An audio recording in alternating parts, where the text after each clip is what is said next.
Olá! Hoje a gente mergulha direto no capítulo 22 de Jeremias. A cena é bem forte, né? Uma mensagem de Deus entregue ali, na cara, no palácio do rei de Judá. Exatamente. E não era qualquer mensagem, era uma ordem bem clara. Sim, para o rei e para todo o pessoal dele. Pratiquem o direito à justiça. E detalha, né? Livrar quem está sendo oprimido. Isso, e não explorar o estrangeiro, o órfão, a viúva. E, crucialmente, parar de derramar sangue inocente. É quase um chamado à ética na política, né? Totalmente. E tinha uma condição clara aí. Tinha. Uma promessa, na verdade. Se eles ouvissem, se fizessem isso, a linhagem de Davi continuaria firme. Reis passariam por aqueles portões, sabe? Com carruagens, cavalos, símbolo de estabilidade. Mas, e se não ouvissem? A ameaça era dura. O palácio viraria ruína. E Deus jura por si mesmo, o que dá um peso enorme. Ou obediência e continuidade, ou desobediência e desolação completa. E essa imagem da ruína é pesada. O palácio, mesmo sendo comparado a lugares imponentes como Gileade, em Líbano, Símbolos de força, de beleza natural. viraria um deserto, com gente vindo para destruir tudo, cortar as vigas de cedro, jogar no fogo. É destruição total mesmo. E o texto até antecipa a reação dos outros povos, né? As nações olhando e perguntando, ué, por que destruíram essa cidade tão grande? E a resposta já estava dada. Já estava, porque abandonaram a aliança com o Senhor, o Deus deles. Foram atrás de outros deuses.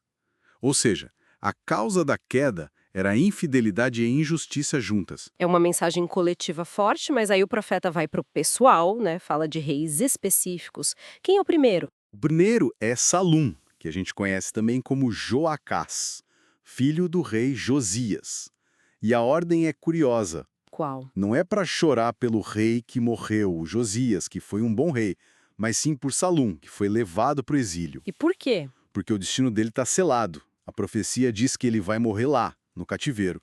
Nunca mais vai voltar para a terra dele. Fim de história para ele no trono. Nossa, E depois dele, o foco muda, né? muda. Para outro filho de Josias, Jeoaquim. E a acusação contra ele é bem específica. Sobre o quê? Construção. Exato.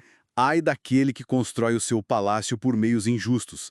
Ele estava fazendo obra, expandindo, usando cedro, pintando de vermelho, um luxo. E qual o problema do luxo? O problema é como ele conseguia, sem pagar os trabalhadores, explorando o próprio povo para bancar a ostentação. Contrário direto à ordem inicial do capítulo, né? Totalmente.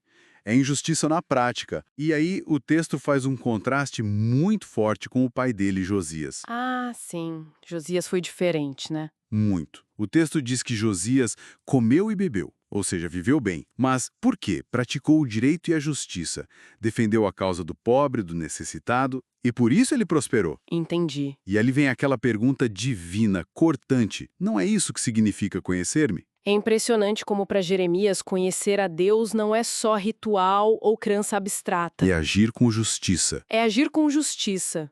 especialmente quem está no poder. A teologia dele é pé no chão, é ética pura. Que forte isso! Conhecer a Deus é ser justo. Exatamente. E por isso Joaquim está na mira. A acusação é: olho só para a ganância, para tirar vantagem, derramamento de sangue inocente, opressão, extorsão. Ele era o oposto do líder justo. E o fim dele reflete essa vida, pelo que o profeta diz. Reflete de forma brutal.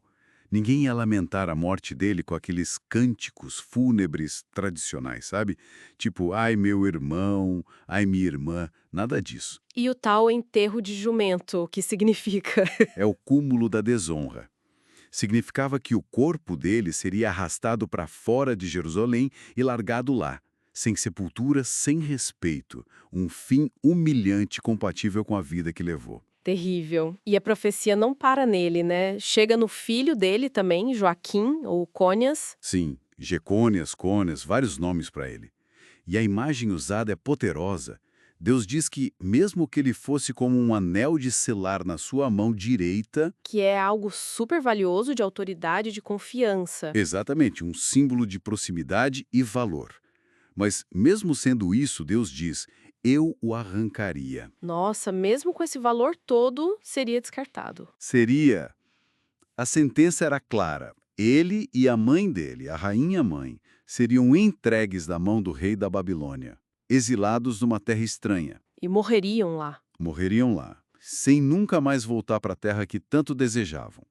Ele é chamado de vaso quebrado, desprezado, algo que ninguém quer. Inútil. Que queda. E o veredito final sobre a linhagem dele. O veredito é selado com um chamado quase desesperado. Ó terra, terra, terra, ouça a palavra do Senhor. É um chamado para registrar esse homem, Joaquim, Como? como sem filhos.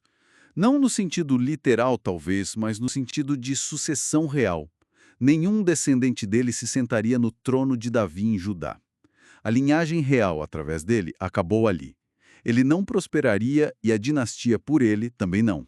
Fim da linha. Que final. E isso tudo ecoa pela terra, como o profeta diz. Sem dúvida. E se a gente olha para o capítulo inteiro, o fio que amarra tudo é essa ligação, muito direta, sabe? Entre fazer o que é certo, cuidar dos mais fracos, agir com justiça e a sobrevivência. Sobrevivência da nação, da monarquia. E o contrário também, né? A injustiça, a opressão, quebrar a aliança. Leva direto para a ruína, pessoal e coletiva. É um aviso muito claro sobre as consequências das escolhas da liderança. E isso levanta uma questão interessante para a gente pensar, né? Vendo esses julgamentos tão focados nas ações de cada rei, foi justo ou injusto? Ostentou explorando ou cuidou dos pobres? Fica a pergunta sobre a responsabilidade do líder. Mesmo com promessas divinas, alianças, parece que a conduta pessoal ali, na hora H, tem um peso enorme, intransferível para o destino dele e do povo. Não dá para terceirizar essa responsabilidade, né? Uma reflexão importante que Jeremias deixa.